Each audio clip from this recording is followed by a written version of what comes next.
அஸ்ஸலாமு அலைக்கும் வரஹ்மத்துல்லாஹி வபரகாத்துஹு.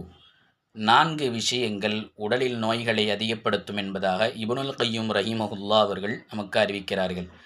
4 விஷயங்களில் முதலாவதாக அல் கலாமுல் கசீர், அதிகம் பேசுவது. அதிகம் பேசுவதனால் உடலில் நோய்கள் அதிகமாகும்.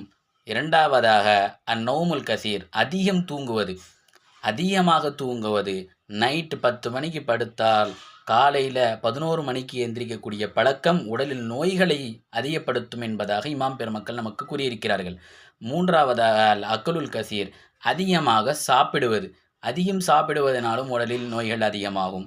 நாலாவதாக அல் ஜிமா அல் கசீர், அதிகம் ஜிமா செய்வது என்பதாக பெருமக்கள் நமக்கு சொல்லி தந்திருக்கிறார்கள். அதனால் இந்த 4 விஷயங்களை நம்மளுடைய வாழ்வில் குறைத்து நம் வாழ்வில் ஆரோக்கியத்துடன் வாழக்கூடிய பாக்கியத்தை இறைவன் நமக்கு தருவானாக. ஆமீன். அஸ்ஸலாமு அலைக்கும் வரஹ்மத்துல்லாஹி